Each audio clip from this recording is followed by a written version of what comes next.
Welcome to that Indie Runner and welcome to that Indie Talk podcast. Before we go any further, am I saying your name right? It is Naadirah, right? Well, if I'm being strict about it, it would be Naadirah. The long Naadirah. A. Okay. Yes. Okay. To start things, could you please introduce yourself? Sure. So my name is Naadirah, as I mentioned. I just turned 26 this Sunday, my crown birthday. Something I've been looking forward to for like 10 years, as I've been saying, and then spent it in lockdown. But it's okay. Made it special, and I wanted it special. Um, And I would say I'm a perpetual student, as I always put out, because I feel like I've just been studying. So whenever someone asks me what's my profession, I'm just like, well, perpetual student it is.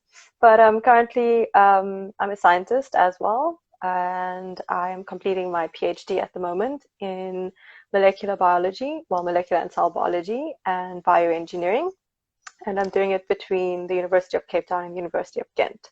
But on the side, that's like my professional side. But on the side, I'm also very much addicted to sports. So I've been involved in sports my whole life, and it's kind of been a part of my upbringing and who I am and my personality on the whole. So at the moment, I'd say I'm a very much more into rock climbing and hiking, a lot of hiking. And climbing. So yeah, that's my intro. I'm going to touch on the sports just a bit, but before we go into that, you said you've been waiting 10 years to turn 26. Why the specific age? I don't know. For some reason, when I was like 16 or younger, the idea of like having a crown birthday was meant to mean something. So like you're turning 26 on the 26th, it's like this big thing. But also generally, I Mm, never made a big deal of my birthday. So I was like, okay, if I make a big deal of my birthday, it's gonna be my 26th. Oh well, the irony. It was a big And thing in 2020 in lockdown. the 26th, and you were in lockdown. Did you do anything special except having I cake? did. I had brownies. I had very good brownies.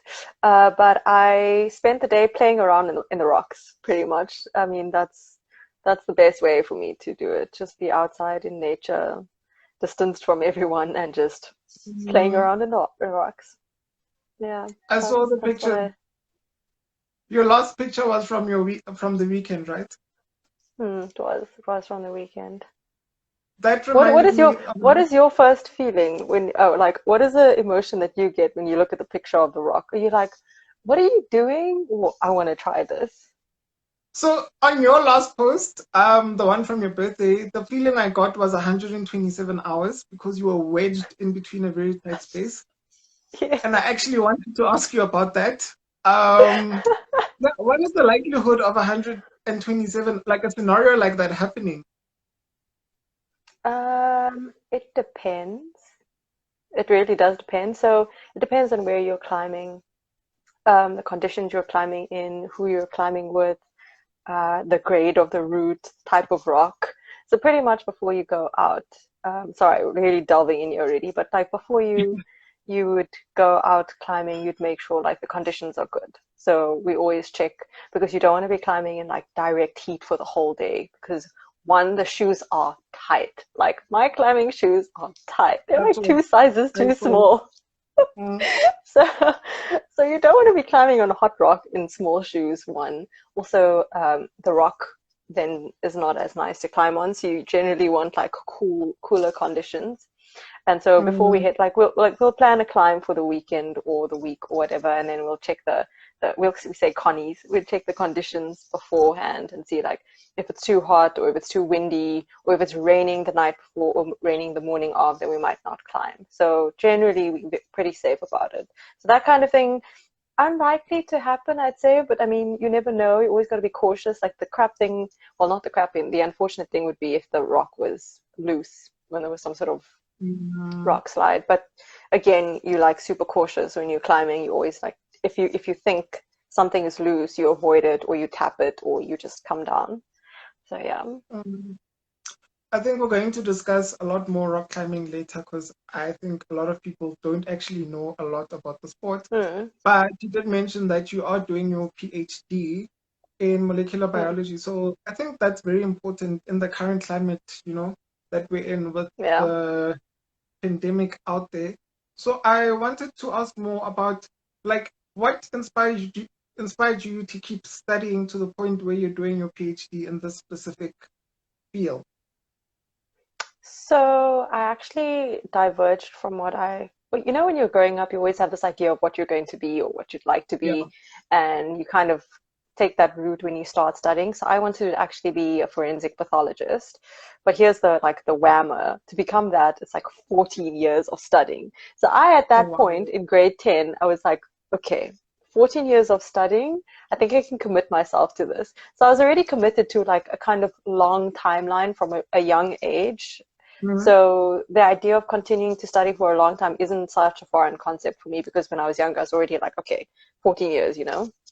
And then when I was in my third year, I ended up studying a course on plant immunity. And I was like, what? Plants have an Wow. immune system. This is amazing. And then you Mhm. kind of learn about that. It was super interesting. And then so I didn't get in for medicine, which is the route you have to take to become forensic pathology. So I was going to take this whole long convoluted route, which was going to take me even longer. Um, Mhm. and then in my honors, I ended up just getting into molecular biology. And then in my master's, I'd applied for forensic biomedical science. And I actually got accepted for it. And I couldn't decide, like, do I continue plant immunity or do I do forensic pathology? And in the end, I decided plants for life. And I ended up choosing plants. And then I had some really cool experiences at conferences, and I ended up meeting my current co-professor at a conference, who then he's at the University of Ghent, which is why I have a joint PhD. And so, Oh, honestly, I was meant to be in the field that I'm in because I've seriously been super, super blessed in my experiences and opportunities. And as for why I persevered to do my PhD, well, I mean, the cliche saying of wanting to add to the field or wanting to do more is true, but I also want to use how do I say it? Like I want to use the opportunities offered to me on a bigger platform, and I want to create something to offer opportunities to others. So I'm hoping by getting my PhD, I can be an inspiration, but at the same time create something from it to help others. it's very interesting how life always works out. And when all of this is happening, you're just thinking, oh no, my plans are they're going down the Let me drain, tell but you, my parents were not happy. I mean, especially, I mean, as a Muslim woman, my parents were like, this timeline is taking a bit long. Hey, when are you getting married? I was gonna ask about that.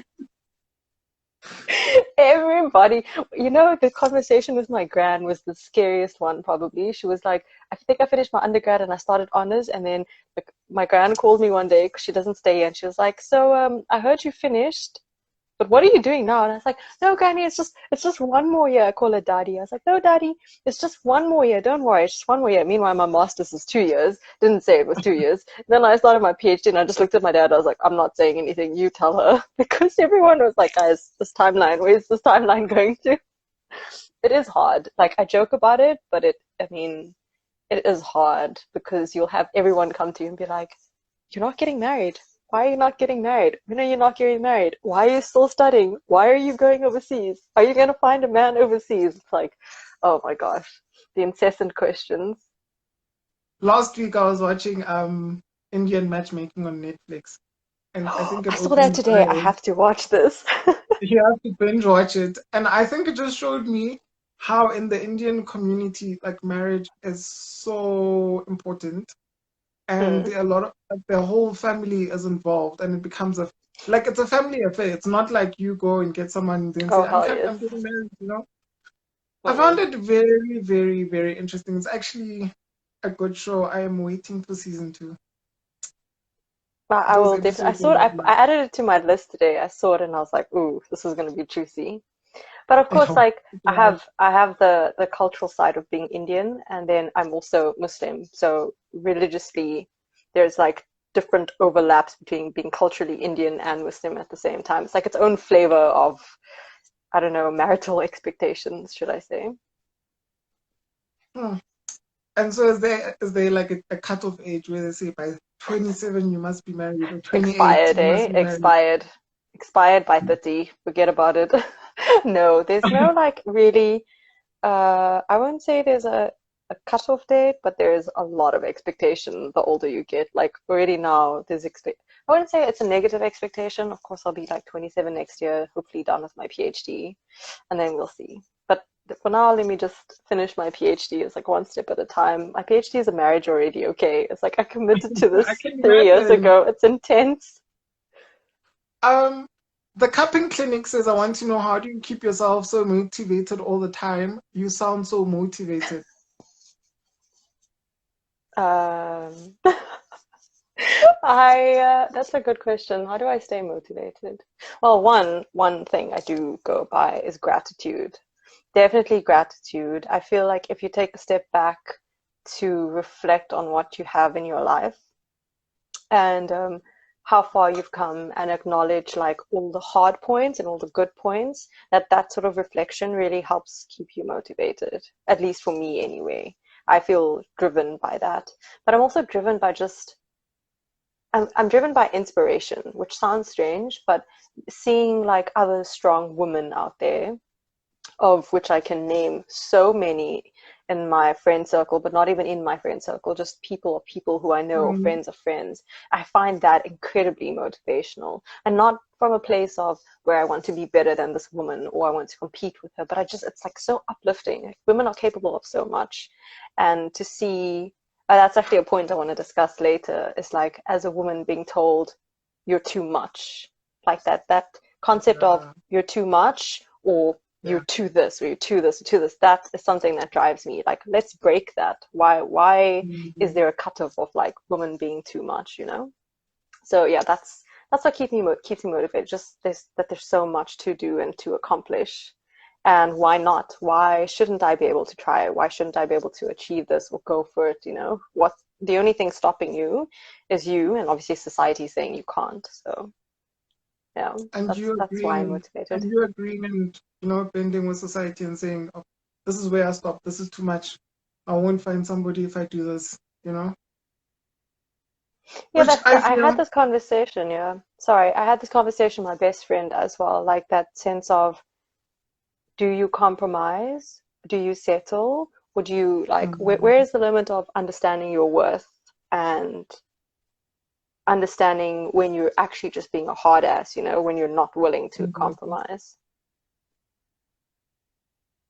very interesting. I think this resonates with what I was watching. There's a Nigerian author. Her name is Chimamanda Ngozi Adichie. I love her books. Mm-hmm. And on all her interviews, she kind of echoes the same sentiment that, in society, and especially in Nigerian society, women are made to feel less than, and they're only validated if they have a man or they Mm-hmm. are married. Never mind your achievements. If you're not Mm. married, then we don't take your opinion. And this is something that she's been actively trying to fight against and voice her opinion on. She's a very interesting woman to listen to. Please put her name down in the Let me do that. section below so that I can keep note of it and everyone else can at the same time. I I'm am always doing that interested in now. reading more and expanding my views, because it's actually, as much as we think it's something that's so local, it's actually not. It's incredibly global. This idea of your worth being From attached to something else.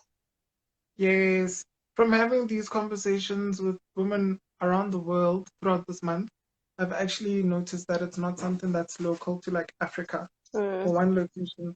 The problems that women face in society are actually global and universal.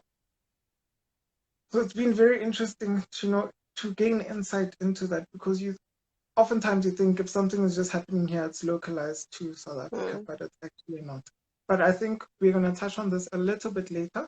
I want to ask about your journey into sports. So not specifically rock climbing and hiking, which you're doing now, but mm-hmm. how did your sporting activities start from primary school, high school, varsity? Yeah, it started in primary school actually. Um, we had a pool. So I'm actually originally from Durban. Sorry, I didn't mention that in the intro. So I was born in Durban, and when I was Mhm. 6 years old, we moved to Cape Town, but I say I'm Cape Townian. we had a swimming pool, and I would actually wear my swimming costume under my school uniform and then like get undressed in the car, and then the minute the car stopped, like open the door and jump into the pool. So I suppose it started back then. And I remember I have like all these photos I have when I'm a kid are always me doing like weird like cartwheels or jungle gym things. I was always very active. And that's also because of my dad. So my dad was very active. Well, I wouldn't say very active, but he was always going up for hikes, and we'd go camping on the weekends. And so I was exposed to this from such a young age. And then when we moved to Cape Town and I started school here, I got into netball. And it was Mm. very much netball in high school. And then one day we went to Grand West, which is the casino, and they have an ice rink there. And I saw the ice rink and I went ice skating. And I kid you, I have such an addictive personality. This is kind of how all my sports go. I forgot to mention. So then, but when I was in primary school, the primary school that they enrolled me into first had Kung Fu. So I did Kung Fu for like 4 5 years, and I think that's what started my entire like sporting addiction was kung fu. I mean, every kid watches like Karate Kid, or you watch these like, so kung fu is like the perfect thing as a kid because you want to be like, haha, I want to punch everything, I want to kick something, Um, superhero vibes. So actually getting to do that, I think, was a great thing as a kid.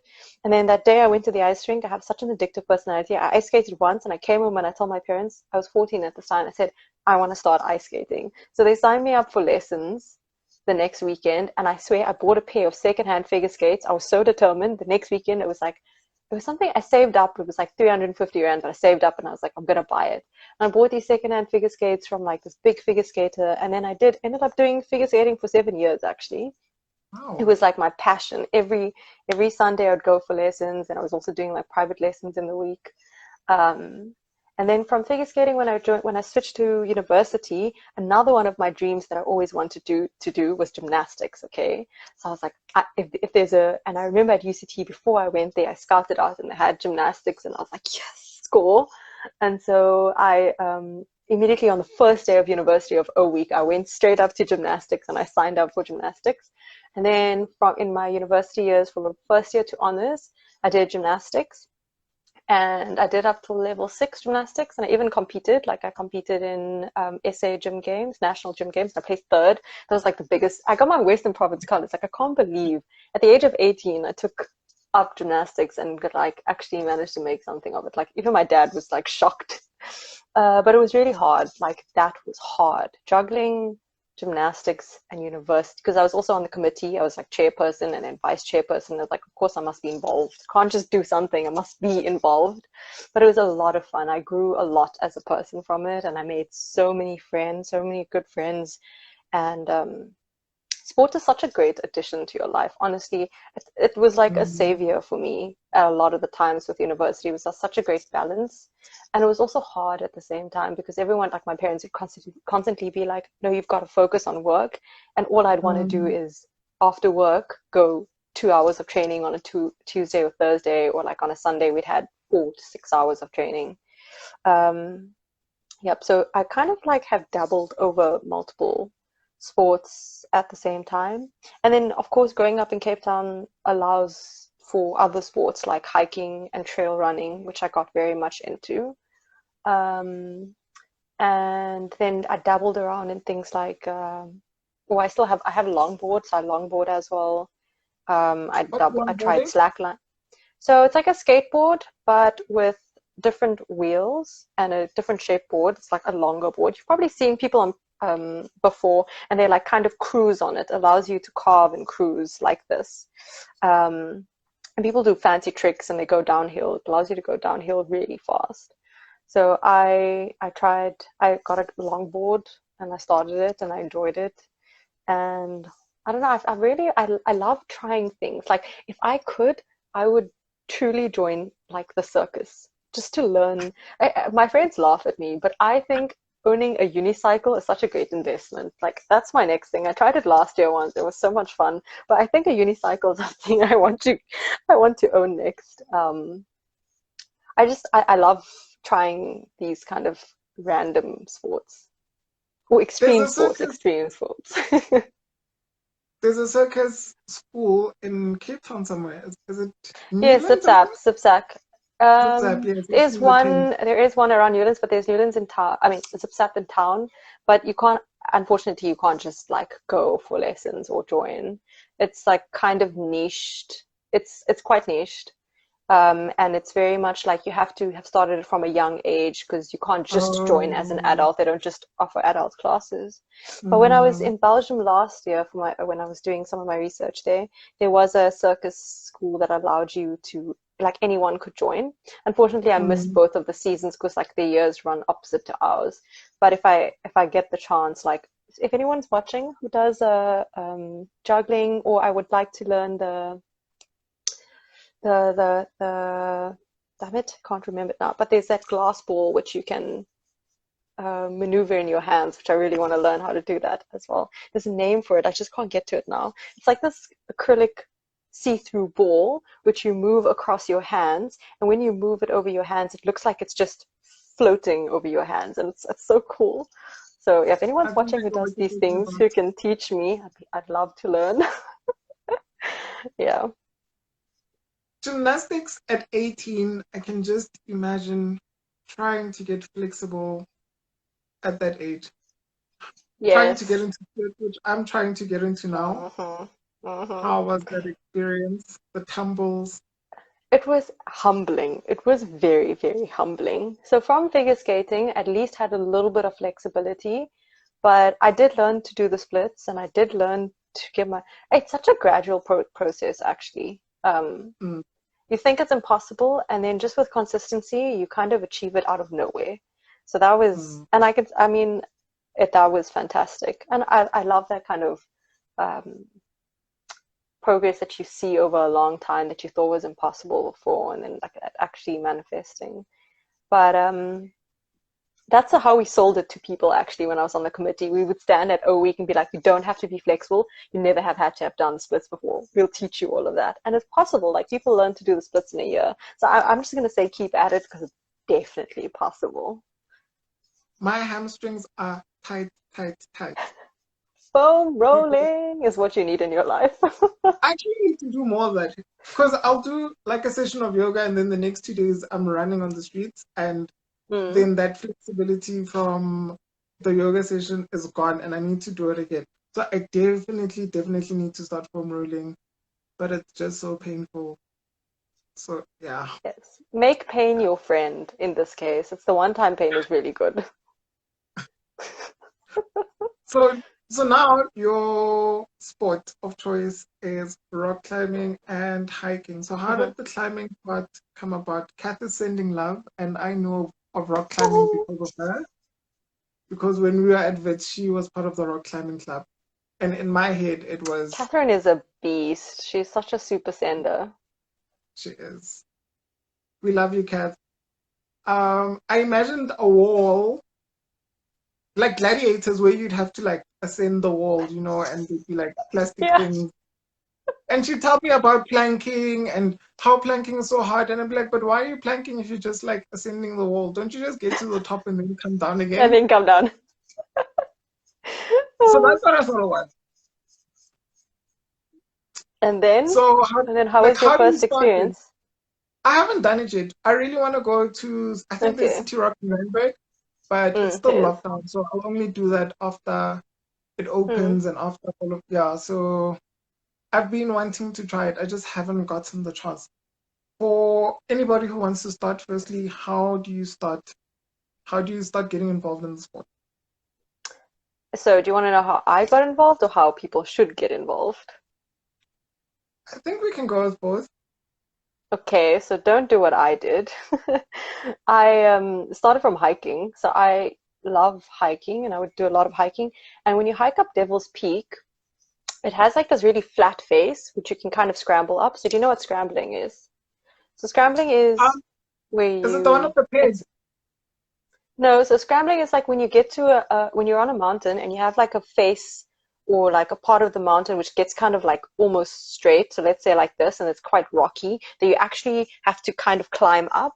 So that's scrambling. And I would do that a lot on the mountains. Like I would look for routes where I would end up doing that. And like subconsciously, I didn't realize I was looking for that climbing aspect.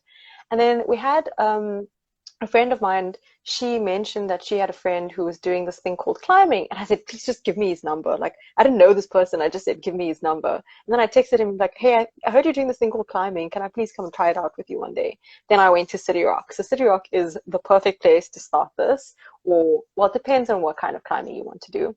But if you're in Joburg, or like I say, I'd say Joburg or Cape Town, there's City Rock in both. And then in Cape Town, there's also another place called Block 11. So City Rock offers both bouldering and sport climbing. So there are two main types of climbing that people will get into, and that is either bouldering, which is the one where you don't need the rope, so you're out. It's in a sense free climbing, but it's nothing more than it's not high off the ground. I wouldn't say it's more than like 3 or 4 meters off the ground, and you usually have padded mats underneath you. And it can be anything from like a straight wall, which we call a slab, so like straight or kind of backwards like this, like a slab, or it can be overhang. So it can be anything from like 15 degrees to 45 degrees overhanging that you're climbing on.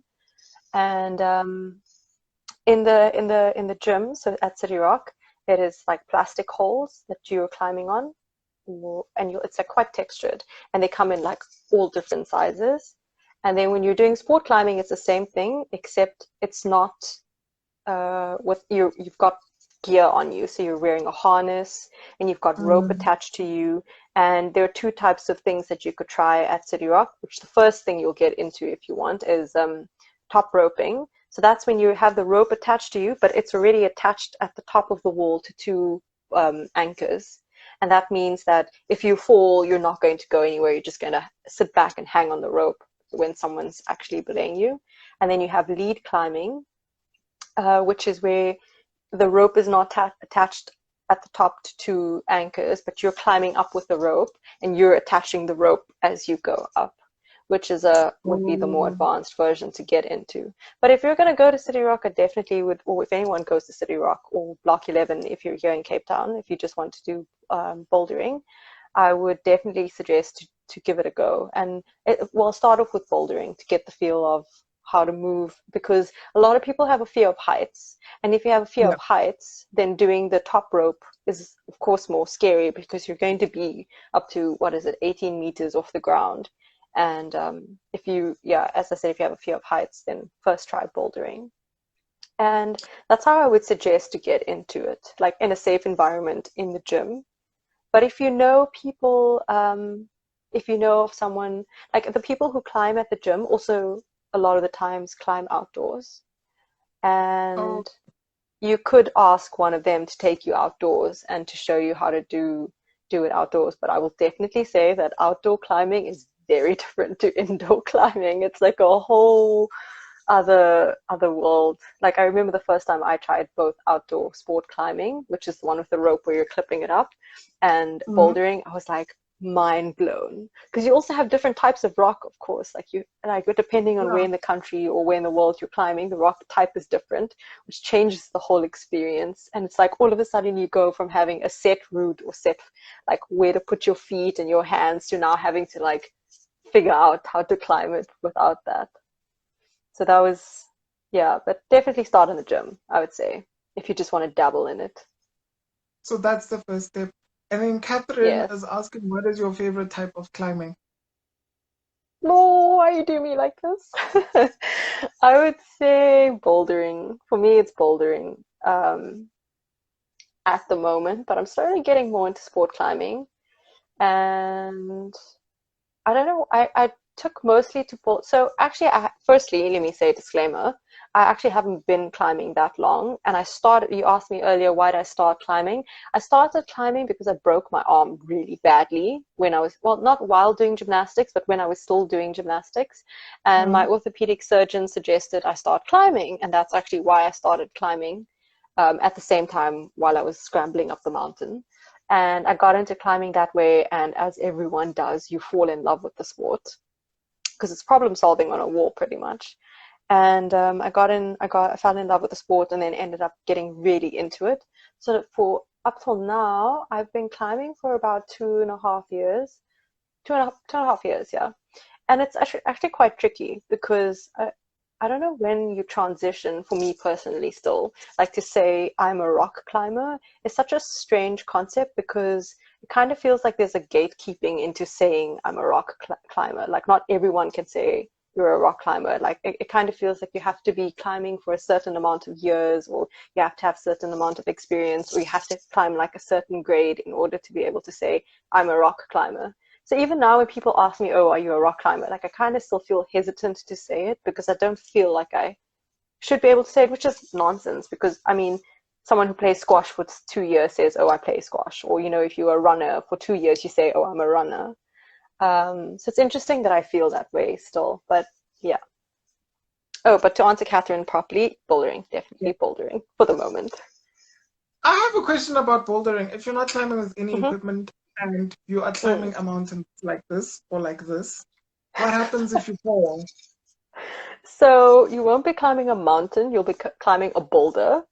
Um, and you do have different heights of boulders. So you can have something that's really low, and you can have something we call a high ball, which is, it can be anything like you have, it can go up to like 50 feet, which is pretty tall. But not everyone does high balls. And you don't have to do a high ball. Like Okay. in order to be considered bouldering, it doesn't have to be a high ball. It doesn't have to be something super low. And how you be safe is that you have, we call them crash pads or pads, and it's essentially like these foamed mats which are covered in material that's resistant to abrasion. And if you fall on that, it breaks your landing. But you also have people who spot you. So when you're climbing, you have two or three or one person who will be standing behind you who will make sure that when you fall, or well, first when you set up the pads, you set them up so that there are no holes, so that when you fall, your feet don't, or your ankle potentially won't go in a hole or in a gap and you won't break your ankle. And you have people spotting you to ensure that if you do fall backwards, they can push you back onto the mat, or to soften your to slow your landing, or soften your landing, or to make sure you fall properly. So there is a lot of safety measures that we do put in place. Like if there are rocks around, we'll try and put things over the rocks, the pads over the rocks, or you will ensure that the route is clear of anything that could potentially harm the climber. So we are pretty, safety is definitely important. Interesting, because that would be my very first concern if I don't have a harness on me. What if I fall and break my neck? You know, that's a general So concern. knowing how to fall is also something. Like you, falling is one thing, anyone can fall, but knowing how to fall and knowing how your body moves in space and how you should land is also very important. And you can do, I think, when I was bouldering at City Rock briefly, I remember they had an intro course for women, and we'd meet like once a week, and they would show you things like how to move your body on the wall, how to spot someone. So it's called spotting someone, where you're making sure that they're safe on the wall. How to spot someone, how to fall, like I said, and how to place your feet. So there are these like intro courses, and both City Rock and Block 11 do offer lessons, and you could always email them if you wanted a private lesson or a group lesson, or you wanted like an intro into how to move around on the wall, how to spot someone, or just how to get into it, you know. But generally, the climbing community is fantastic. Everyone is incredibly helpful and supportive. And if someone's, and like you could pretty much ask anyone in the gym how to spot you, or like how do you do something, and they'd be more than willing to show you. So that's also fantastic. I wanted to ask about the diversity of the sport. Mm. In your time doing it, have you seen a lot more people of color participating in the sport, or is it still inaccessible to a lot of people? So when I first started climbing, okay, so my answer's in two parts. When I first started climbing, I would say there was no representation. Like I was the only person of color around me for a long time. Um, but that might have only been my individual experience, you know. But Mm. for a long time, I remember just, and it's strange how it just seemed almost obvious to me at the beginning that that that would be the case, that there was a lack of representation. And then the more I got to think about it, it actually started to bother me. And then my dad came to visit me or surprise me one day at climbing. And when we got home, the first thing he said was, there's really almost nobody of color around in the gym. And that still kind of holds true. I wouldn't say there is no representation. There's definitely representation, but it's more of a minority than a majority. And it's the case, I almost feel, globally, because now with Black Lives Matter, of course, I've taken my education of Black Lives Matter also into climbing, of course. It would be natural, it's my passion. And I took to learning and informing myself, or informing myself and learning about what is the representation of females or women of color and minority groups across the world in climbing. How do they feel about it? And it's not just what I'm feeling, it's kind of a global representation of the fact that there's just not enough representation of women of color in the sport, and it's for various reasons. And it's interesting to read what other women feel or what they say about why this is so. And the sport in itself can be very is very male dominated. Just because if you think of intrinsically climbing, you'd think of a man climbing because it Yeah. can be quite physical, so one would automatically think of a man, which is natural. But whether natural is correct or not is something else, but it is natural to think that. And it's still pretty much true that it is male dominated, and it is still very white male dominated to a large extent. But the problem is that climbing is an expensive sport. Like objectively so, it is expensive, unfortunately. Bouldering, bouldering not so much, because you don't have to have so much investment in gear. You could invest in 2 crash pads and a pair of shoes, but the shoes do wear through a lot. The rubber wears through a lot if you climb a lot, and the shoes can be very expensive.